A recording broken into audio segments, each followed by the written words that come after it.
শুরু করছি আমার এই ছোট্ট প্রচেষ্টা। অনেকদিন ধরেই ভাবছিলাম একটা ইউটিউব চ্যানেল খুলবো, তবে কী বিষয় নিয়ে খুলবো আসলে নিজের মধ্যে তেমন কোনো গুণ খুঁজে পাইনি, সেটাই বুঝতে পারছিলাম না। তো হঠাৎ ভেবে দেখলাম যে মানুষ আজকাল গল্পের বই পড়তে বা গল্প শুনতে খুব একটা আগ্রহ দেখাচ্ছে না।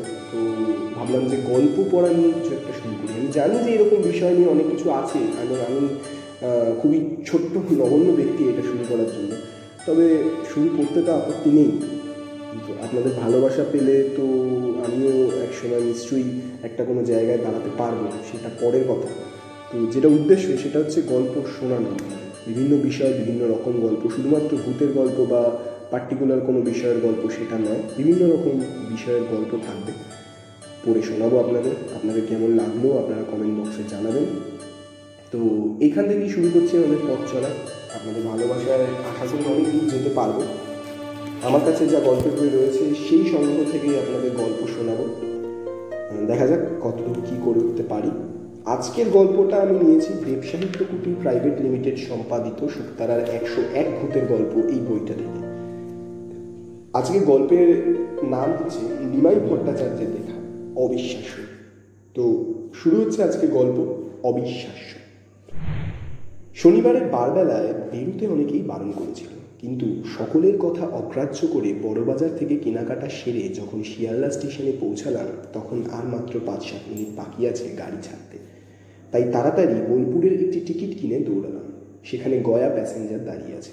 কুলি দুজন সব মালপত্র বাঙ্কের ওপর গুছিয়ে রেখে তাদের প্রাপ্য বুঝে নিয়ে চলে গেল। ট্রেন ধরার তাগিদে খেয়ালই হয়নি, যখন খেয়াল হলো তখন ট্রেন ছাড়ার ঘন্টা দিয়ে দিয়েছে। একটা বড় বগিতে একমাত্র যাত্রী বলতে আমি। মনটা খারাপ হয়ে গেল যখন মনে হলো চুরি রাহাজানি ও ছিনতাইয়ের জন্য এই গাড়িটার যথেষ্ট নাম ডাকাছে। একটা মাত্র আলো শিবরাত্রির সলতের মতন জ্বলছে। সারা বগিটার মধ্যে যেন একটা আলো আধারের খেলা চলছে। নিজেকে কীরকম যেন অসহায় মনে হতে লাগলো। দুর্গা নাম স্মরণ করে সাহসে ভর দিয়ে দরজার ছিটকিনিগুলো লাগিয়ে দিয়ে এবং মালপত্রগুলো গোছগাছ করে বসে পড়লাম। গাড়ি চলতে শুরু করেছে। চিন্তা করছিলাম ছেলে মেয়ে ও স্ত্রীর কথা।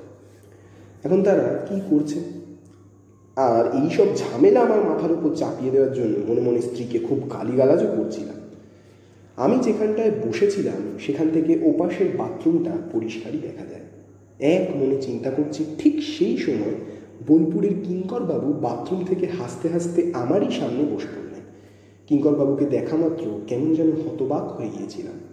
দরজা তো ভেতর থেকে বন্ধ, তবে এই চলতি গাড়িতে এলেন কেমন করে? এই সব যখন চিন্তা করছি কিঙ্করবাবুই তার সমাধান করে দিলেন। বললেন, ভাই আর কি শ্বশুরালয় যাওয়া হচ্ছে? আগে হ্যাঁ, কিন্তু আপনি? আর জিজ্ঞাসা করতে হলো না, উনি বললেন, জানি ভায়া তোমার মধ্যে এই প্রশ্নটাই তোর পার করে তুলেছে। আরে ভায়া, তুমি আসবার একটু আগেই বাথরুমে গিয়েছিলাম, তা কদিন ধরে না পেটটা বড় গোলমাল শুরু করেছে, তা তোমাকে দেখতে পাবো আমিও আশা করিনি। যাক, ভালোই হয়েছে ভায়া তোমাকে পেয়ে, বেশ গল্প করতে করতে যাওয়া যাবে, কি বলো? যুক্তিটা মনে মনে মেনে নিলাম। জিজ্ঞাসা করলাম, তা আপনি হঠাৎ এ সময় এখানে? আপনি তো কোথাও বড় একটা বার হন না শুনেছি। আর বলো কেন ভায়া, আত্মীয় স্বজনে ভর্তি বাড়ি যেন গম গম করছে। তা সত্ত্বেও বড় বৌমার জন্য মনটা খারাপ হওয়ায় বাধ্য হয়েই সবাইকে রেখে বেলা 2টোর সময় বাড়ি থেকে বেরিয়ে পড়ি বৌমার বাড়ির উদ্দেশ্যে। তা শিবপুরে এসে যখন পৌঁছালাম তখন সন্ধ্যা হব এসেই শুনি বৌমার একটি পুত্র সন্তান হয়েছে ঠিক বেলা 2টোর সময়। তাই আর দেরি না করেই রাতে ট্রেনে যাওয়াই স্থির করে সেই শুভ সংবাদ বয়ে নিয়ে চলেছি। তুমি তো জানো বড় ভাগ্নের বিয়ে আমি নিজে দেখে দিয়েছি। বড় বৌমা আমার ঘরের লক্ষ্মী, আমি কি না এসে থাকতে পারি? এতগুলো কথা একসঙ্গে বলে একটা বিড়ি ধরিয়ে চুপচাপ টানতে লাগলেন। আজ যেন কিঙ্করবাবুকে কেমন কেমন মনে হতে লাগলো। দেখে মনে হয় ওর যথাসর্বস্ব কেউ চুরি করে নিয়ে গেছে। চুলগুলো কেমন এলোমেলো, চোখ দুটো যেন কোটরের মধ্যে ঢুকে আগুনের ভাটার মতো জ্বলছে। গলার স্বরটাও যেন ক্ষীণ শোনাচ্ছে, মনে হচ্ছে বহু দূর থেকে কে যেন কথা বলছে। সে চেহারায়ও যেন সেই সুন্দরতা আর নেই, মনে হয় সারা শরীরকে ঝলসে দিয়েছে। কাপড়টা ছেঁড়া, এক পা ধুলো ভর্তি। আজকের কিঙ্করবাবু আর সেদিনের কিঙ্করবাবু আকাশ পাতাল তফাৎ। অথচ বোলপুরে একে চেনে না এমন লোক বোধহয় খুব কমই আছে। বিরাট অবস্থা, নিজের ছেলে মেয়ে বলতে কেউ নেই। ওই ভাগ্নে দুজনকে নিজের কাছে রেখে মানুষ করেছে, তাদের বিয়ে থা দিয়েছেন। এখন তারাই এনার সব, তারাই এনার ব্যবসাপত্র জমি জমা সব দেখাশোনা করে। শখের মধ্যে যার দুবেলা ইস্ত্রি করা জামা কাপড় না হলে চলে না, সে কিনা এই ছেঁড়া পোশাকে আমারই সামনে এই অবস্থায় ট্রেনে যাচ্ছে। কিন্তু কেন? হঠাৎই কিঙ্করবাবু বললেন, ভাইয়া তো অনেক রকম বাজার করেছো দেখছি, তা গীতার বিয়ে তাহলে বেশ ভালোভাবেই হচ্ছে। বললাম, সবই আপনার আশীর্বাদে। আমাদের আশীর্বাদ সবসময় আছে ভাইয়া। তা ছেলেটি বেশ ভালোই, যেমন সুন্দর চেহারা তেমনি সুন্দর মন, সর্বদাই হাসি খুশি। জানো ভাইয়া, একবার জিজ্ঞেস করেছিলাম, হ্যাঁ রে বিয়েতে কি কি পাচ্ছিস? তাতে কি বললে জানো? বললে কি হবে ওই সামান্য যৌতুক নিয়ে, যাকে নিয়ে সারা জীবন ঘর করতে হবে, তার মধ্যে ওই সামান্য যৌতুক যে সবসময় মনে করিয়ে দেবে নিজের অক্ষমতা। তাই তো বলে দিয়েছি আমার কোনো দাবিই নেই। ভাবো তো, এইরকম চিন্তা যদি সব ছেলেদের মধ্যে থাকতো, তাহলে আর মেয়ের বাপেরা সর্বশান্ত হতো না। লোভকে কতখানি দমন করতে পারলে এই ধরনের কথা বলা যায়। তাই তো আশীর্বাদ করছি ভাইয়া, ওদের বিয়ে সার্থক হোক, ওরা সুখী হোক। প্রসঙ্গটা পাল্টে হঠাৎ বলে উঠলেন, ভাইয়া আমার এই ঘড়িটা আর এই টাকাগুলো তোমার এই তরকারি বস্তার মধ্যে ঢুকিয়ে রাখো তো, শুনেছি এই ট্রেনটা ভালো না। একটা কাগজে মুড়ে গোটা কত টাকা ও ঘড়িটা আমার হাতে দিলেন। যুক্তিটা ভালোই মনে করে আমিও আমার ঘড়ি, আংটি ও কিছু টাকা একটা রুমালে বেঁধে তরকারি বস্তার মাঝামাঝি জায়গায় রেখে দিলাম। কিঙ্করবাবুর উপস্থিতিটা আমার খুব অস্বস্তি লাগছিল, তাই বারবার বগিটার ওপাশে গিয়ে ধূমপান করতে হচ্ছিল। কিঙ্করবাবু বোধহয় আমার মনের কথাটা টের পেয়েছিলেন, তাই একটা বিড়ি বাড়িয়ে ধরলেন আমার সামনে। আমি ইতস্তত করছি দেখে হাসতে হাসতে বললেন, ভাইয়া ছেলেরা বড় হলে তাকে ঠিক বন্ধুর মতন করে নিতে হয়, এতে লজ্জা পাওয়ার কিছু নেই, অসংকোচে ধরিয়ে ফেল। আমি আমার বিরক্তি না করে বিড়িটার সদ্গতি করলাম। কিঙ্করবাবু চোখ বুঝে বিড়ি টেনে চলেছেন দেখে আমিও জানলার বাইরে দূরে, বহু দূরে ঘুমন্ত গ্রামগুলির দিকে তাকিয়ে হারিয়ে যাই কোনো এক অজানা স্বপ্নপুরীর উদ্দেশ্যে। তাকিয়ে দেখি জ্যোৎস্নায় স্নাত মাঠ, ঘাট, বন প্রান্তরের দিকে। সম্ভবত আজ পূর্ণিমা। পূর্ণিমার পূর্ণ আলোয় সারা পৃথিবী যেন অবগাহন স্নান করছে, ঠিক যেন একটা স্বপ্নলোকের ভেতর দিয়ে ছুটে চলেছে আমাদের যন্ত্রদানবটা। দানবটার গর্জনে আকাশ বাতাস কেঁপে উঠছে। সেই ভয়ে শিশুরা সব মায়ের বুকে মুখ লুকিয়ে চুপটি করে শুয়ে আছে। গাছগুলো সব ভয়ের পিছন দিকে ছুটে পালাচ্ছে। তারই মধ্যে দিয়ে দানবটা গর্জন করতে করতে ছুটে চলেছে সামনের দিকে। আরও একজন সমানতালে ছুটে চলেছে তার হাসি মুখ নিয়ে। দেখে মনে হয় দুজনেরই চলার শেষ নেই। হঠাৎ কল্পলোক থেকে ফিরে এলাম পাশ দিয়ে চলে যাওয়া বিকট আরেক দানবের গর্জনের আওয়াজে।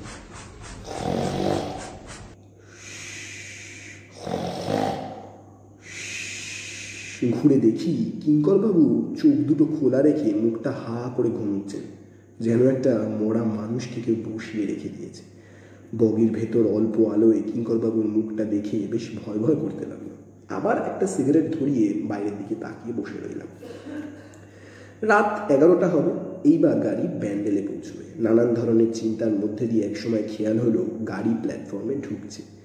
কিঙ্করবাবু সেইভাবেই ঘুমিয়ে আছে। জানলা দিয়ে মুখ বাড়িয়ে একটা চাওয়ালাকে ডেকে দুভার চা নিয়ে কিঙ্করবাবুকে ডেকে তুললাম।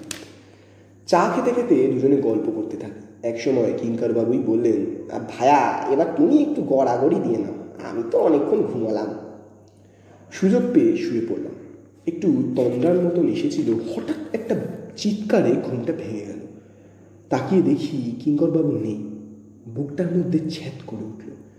উঠে গিয়ে দেখি কিঙ্করবাবু দরজাটা খুলে ঝুঁকে পড়ে কি যেন দেখছেন পেছন দিকে। হয়তো আমারই পায়ের শব্দ শুনে আস্তে আস্তে ঘুরে নিজের সিটের দিকে চলে গেলেন।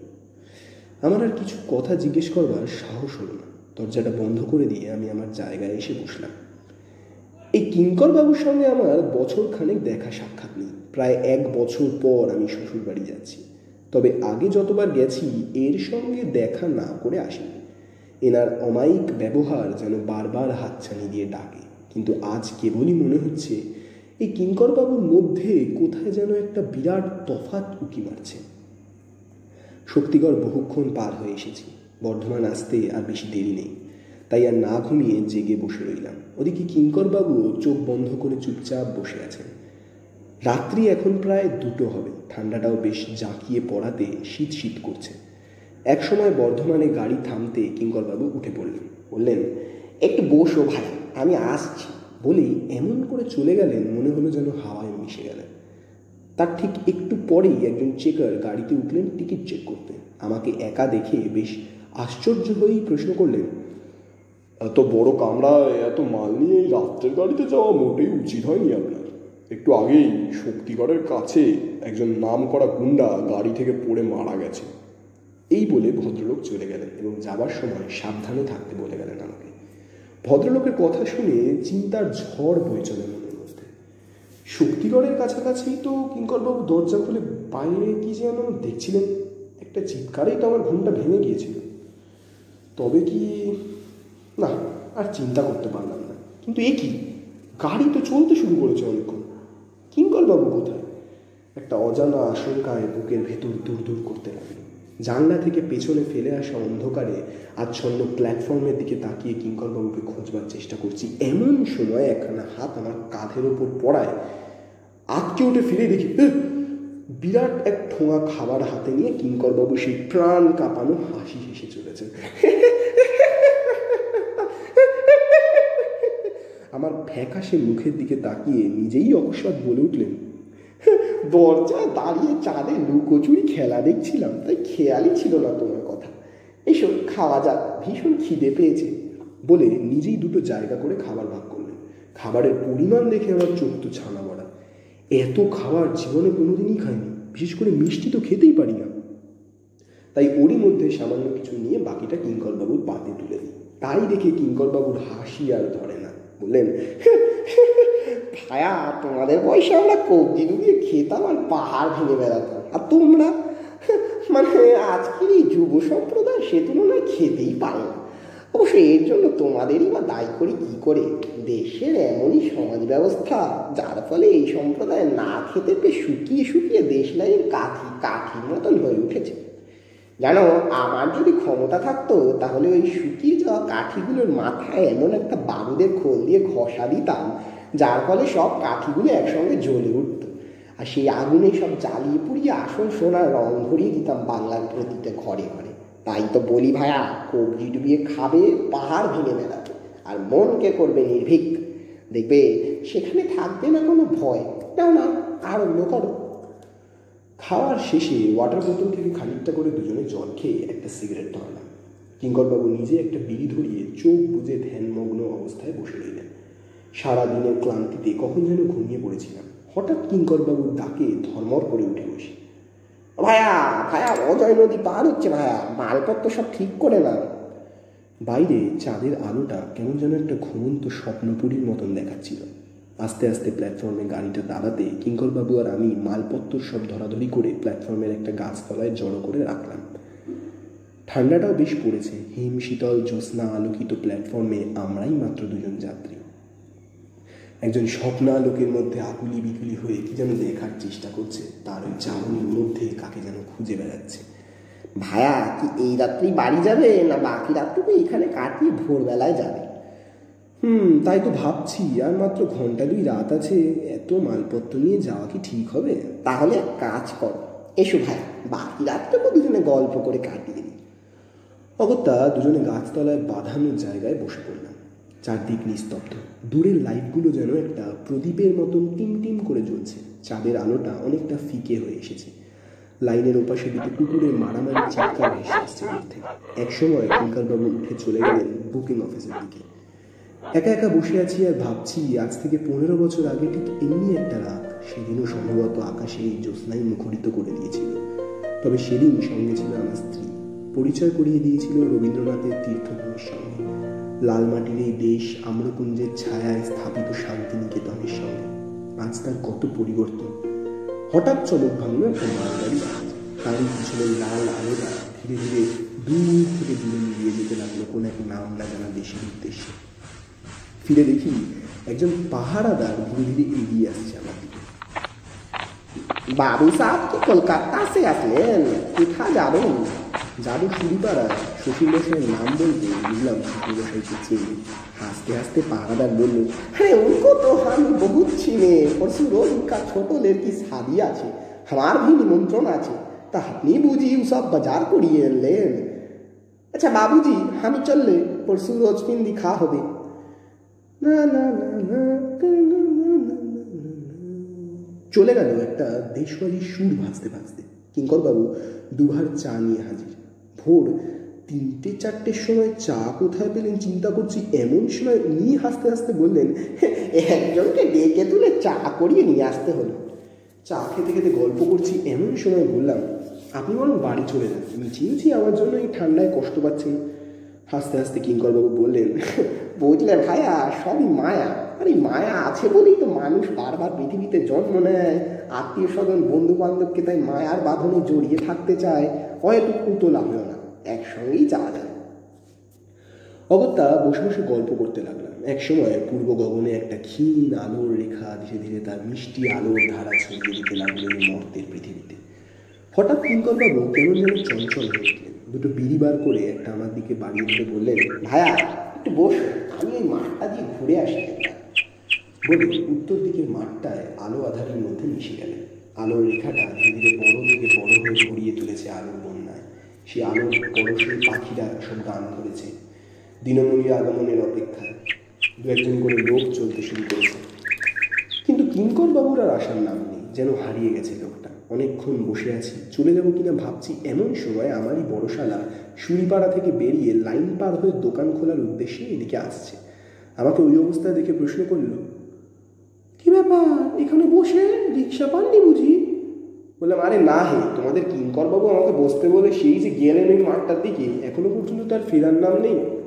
শালাবাবু কিছুক্ষণ অবাক বিস্ময়ে তাকিয়ে তাড়াতাড়ি একটা রিক্সা ডেকে মালপত্র তুলে সুরিপাড়ার দিকে রওনা হলো আমাকে নিয়ে। পথে যেতে যেতে যতবারই কিঙ্করবাবুর কথা তুলি ততবারই অন্য প্রসঙ্গে চলে যায় শালাবাবু। তবে কি কিঙ্করবাবুদের সঙ্গে এদের কথা বন্ধ নাকি?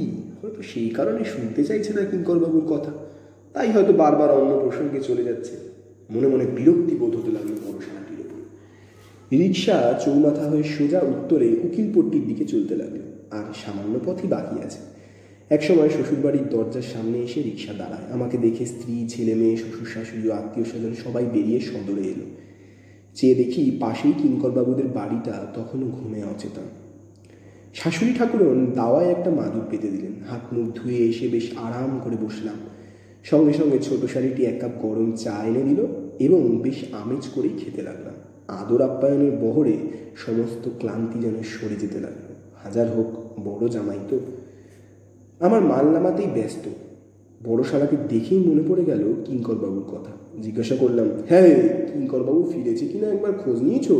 না আমার জন্য তিনি আবার স্টেশনে দৌড়াদৌড়ি করছেন। কি ভাববেন ভদ্রলোক, সারা রাত একসঙ্গে এলাম, আমাকে কত খাওয়ালেন, আদর যত্ন করলেন, আর আমি কিনা তাকে রেখেই চলে এলাম। একসঙ্গে এতগুলো কথা বলে তাকিয়ে দেখি বাড়ি শুদ্ধ সবাই হা করে চেয়ে আছে আমাদের। ওদের চাউনিতে নিজেকে কেমন বোকা বোকা মনে হতে লাগলো। হঠাৎ শাশুড়ি ঠাকুরন প্রশ্ন করলেন, তুমি কার কথা বলছো বাবা? তুমি কি সত্যি বলছো যে কিঙ্করবাবু গত রাত থেকে তোমার সঙ্গে ছিলেন? বললাম, হ্যাঁ মা, আমি মিথ্যে বলবো কেন? ব্যাস আমার উত্তর পেয়ে, আমার কি হলো রে, কি হলো বলে চেঁচিয়ে হাউ হাউ করে কাঁদতে শুরু করলেন শাশুড়ি। সামনে বড় শালাকে দেখে বললেন, ওরে বাবলু, যা তোর বাবুর বড় ভাগ্নেকে তাড়াতাড়ি একবার ডেকে আন। এবার বিস্ময়ের পালা আমার। মাথাটা কেমন যেন গোলমাল হয়ে যাচ্ছে। এদের সব কাণ্ড দেখে মনে হচ্ছে আমি এবার কেঁদে ফেলবো। বিস্ময়ের পর বিস্ময়। কিছুক্ষণের মধ্যেই কিঙ্করবাবুর 2 ভাগ্নে আমার সামনে এসে হাজির। তাকে দেখা মাত্র শাশুড়ি ঠাকুরন বলতে লাগলেন, বাবা ধীরেন, আমার বড় জামাই তোমার মামার সম্বন্ধে কি বলছে শোনো। ছোট শালিটিও দেখি তার মায়ের সঙ্গে সুর মিলিয়ে একপাশে দাঁড়িয়ে কাঁদছে। আমার স্ত্রী ও ছেলে মেয়ে সবাই একই সুরে সুর মিলিয়ে দূরে দাঁড়িয়ে কাঁদছে। শ্বশুরমশাই মাথায় হাত দিয়ে একপাশে চুপটি করে বসে আছেন। মোটের ওপর সবাই অনেকটা তফাতে সরে আমার দিকে কেমন যেন ভয় ভয় তাকিয়ে আছে। চোখের ওপর এই দৃশ্য দেখে কেমন যেন অস্থিরতার মধ্যে ছটফট করতে থাকি। মনে হচ্ছে এবার আমি পাগল হয়ে যাব। এমন সময় ধীরেন আমার পাশে বসে জিজ্ঞাসা করলো, কি হয়েছে জামাইবাবু, আমাকে সব খুলে বলুন তো। ধীরে ধীরে গত রাত্রের সমস্ত ঘটনাগুলো ধীরেনকে বললাম, আর এও বললাম তোমার মামা যে আমাকে বললেন গতকাল বেলা 2টোর সময় তোমার একটি পুত্র সন্তান হয়েছে, তাছাড়া আরও বললেন তার ক্যাশ বাক্সের কোনো এক গোপন স্থানে রেখেছেন একছড়া সোনার হার, হীরের লকেট সমেত তোমার ছেলে অর্থাৎ তার ভাবি নাতির জন্য। লক্ষ্য করলাম আমার কথা শেষ হতে না হতে ধীরেনের ছোট ভাই এক দৌড় মারল তাদের বাড়ির দিকে। আমি বলে চললাম, তাছাড়া এই দেখো না আমার তরকারির বস্তার মধ্যে রাখা তোমার মামার ঘড়ি ও কিছু টাকা। দাঁড়াও বলে তাড়াতাড়ি সকলের সামনে তরকারির বস্তাটা খুলে ঢেলে ফেললাম। সকলেই অবাক হয়ে আমার কার্যকলাপ দেখছিল। তৎক্ষণাৎ তরকারির ভেতর থেকে রুমালে বাঁধা জিনিসটা টেনে নিয়ে খুলে ফেললাম সকলের সামনে। কিন্তু এ কি করে সম্ভব? আমার জিনিস ছাড়া কিছু নেই। দেখে মাথাটা ঘুরে গেল, অথচ আমি নিজের হাতে যা বেঁধে রেখেছি। তাহলে আমার অবস্থা দেখে সকলে মুখ চাওয়াচাই করতে লাগলো। শাশুড়ি ঠাকুরন তো আবার গলা ছেড়ে ভৈরবীর আগে সুর ধরেছেন, অন্যরাও ধর্ব করছে। আমার তখন ত্রিশঙ্কুর মতন মনের অবস্থা। ধীরেন অসহায়ভাবে সকলকে বোঝানোর চেষ্টা করছে। ঠিক এমন সময় ধীরেনের ছোট ভাই বাইরে থেকে ওই পরিস্থিতিতে এসে ঢুকলো, হাতে তার এক ছড়া সোনার হার, হীরের লকেট সমেত। হাঁপাতে হাঁপাতে বলতে থাকে, দাদা এইমাত্র শিবপুর থেকে চাঙ্কল এসেছিল যে গতকাল দুপুর 2টোর সময় তোমার একটি পুত্র সন্তান হয়েছে। এই বলে ধীরেনের ভাই চুপ করে। দেখি ধীরেন অবাক নেত্রে তাকিয়ে আছে আমার দিকে। আমি তখন কিংকর্তব্য বিমূঢ় হয়ে সকলের মুখের দিকে বোকার মতো তাকিয়ে আছি আর ভাবছি, কোথায় এলাম রে বাবা? আমি পাগল না এরা সব পাগল? আসল ব্যাপারটা যে কি বুঝতে না পেরে কাঁদবো না হাসবো কিছুই ঠিক করতে পারছি না। এমন সময় ধীরেন এই সমস্যার সমাধান করে দেয়। বলে, জামাইবাবু আপনি আমার যে অবস্থায় দেখছেন এটা মামার শেষ কাজ আমি করেছি বলে। মামা গতকাল দুপুর 2টোয় দেহ রেখেছেন। ধীরেনের কথা শুনে সারা শরীরের মধ্যে রক্তের স্রোত যেন 1000 গুণ বেড়ে গেল। নিজের কানকেও বিশ্বাস করতে পারছিলাম না। ভয়ে সারা শরীর ঠক ঠক করে কাঁপতে লাগলো ধীরেনের মুখে ওই একটি কথা শুনে। সকলে মিলে আমাকে ধরে শুইয়ে দিল। কীরকম একটা গোলক ধাঁধার মধ্যে পড়ে ছটফট করতে থাকি। তবে কি আমি সব ভুল দেখলাম? কিন্তু তা কি করে সম্ভব? ওই লকেট দেওয়া হার, ট্রাঙ্কলের ওই বার্তা, সে তো মিথ্যে নয়। শেষ হলো আজকের গল্প, নিমাই ভট্টাচার্যের লেখা অবিশ্বাস্য। আপনারা অবশ্যই কমেন্ট বক্সে আমাকে জানান কীরকম লাগলো আপনাদের গল্প। কী ভুল ত্রুটি আছে যেটা অবশ্যই জানান, তাহলে পরের বার সেটাকে অবশ্যই শুধরে নেওয়ার চেষ্টা করব।